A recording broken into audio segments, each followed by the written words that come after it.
E falando nesse contexto, não poderíamos deixar de citar aí a recente tragédia que ocorreu no Rio Grande do Sul. E é exatamente isso que eu queria que a Natasha abordasse, né?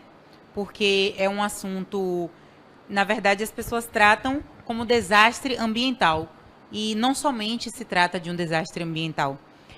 Para ela que está dentro desse contexto e que entende que é uma construção, pode detalhar melhor para a gente de que forma, talvez não evitado, mas as consequências poderiam ter sido menores da tragédia que ocorreu recentemente no Rio Grande do Sul. Esse é um assunto que passa a ganhar cada vez mais atenção mundial, né? A gente está falando, a gente pensa no Brasil, a gente está passando por alguns eventos climáticos importantes de modo cada vez mais frequente.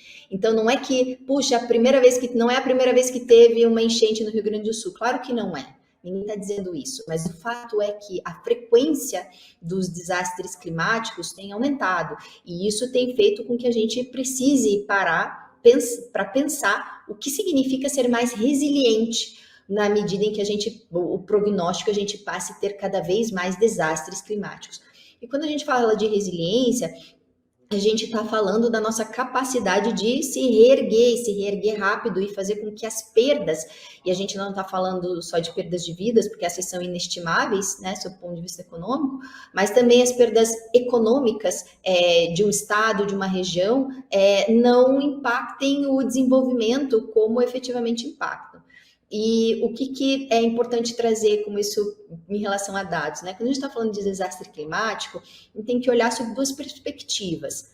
A gente olha para essa agenda sob o ponto de vista de mitigação. Então, quando a gente está falando de emissões de carbono, que significa essa mitigação? Significa a gente reduzir as emissões de carbono, mitigar as emissões ou capturar essas emissões da atmosfera, porque essas emissões elas acabam prejudicando a camada de ozônio, a lógica científica é essa, né? Elas acabam prejudicando a camada de ozônio, a gente tem uma maior incidência solar, a gente tem uma piora do efeito estufa, que já é um efeito natural, né? A gente já vive, a vida humana existe porque existe efeito estufa, mas ele está desequilibrado e, portanto, trazendo impactos climáticos nesse desequilíbrio. E o atual estágio em que já se encontra a camada de ozônio, isso é científico, isso é muito importante sempre reforçar, né? Não é um achismo, isso é científico, o atual estágio em que já se encontra a situação como está,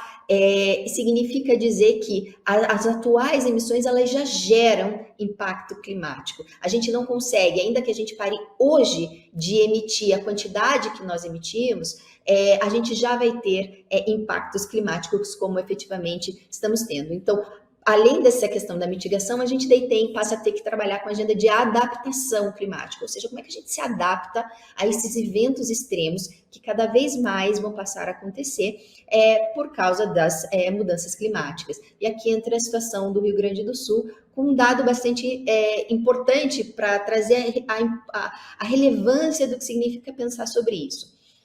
Um desastre climático que aconteceu em 2005, que o mundo inteiro conheceu, foi o desastre do furacão Katrina, no estado da Louisiana, nos Estados Unidos.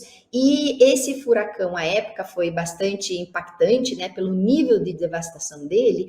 E o orçamento para a recuperação da infraestrutura física, né, do estado, que levou anos e anos, foi de mais ou menos 125 bilhões de dólares. Então, como orçamento para a recuperação da infraestrutura, casa, hospital, escola, ruas, etc., toda a infraestrutura necessária para a reconstrução do Estado teve mais ou menos esse custo.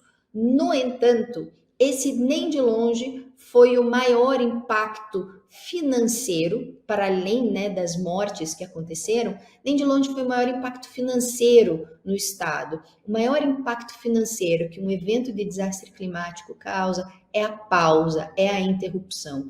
E no caso de New Orleans e do estado da Louisiana, o evento aconteceu em 2005 e até hoje o Estado não se recuperou economicamente aos padrões pré-furacão Katrina. Então, a gente está falando aí de quase 20 anos em que o Estado não chegou no mesmo patamar econômico da época, isso por uma razão muito simples. as pessoas migraram, as empresas migraram, a indústria migrou. Então, sem essa rede social, o Estado não produz. E, portanto, é aí que existe, aí que fica a maior responsabilidade no que diz respeito a desastres climáticos e às ações de recuperação.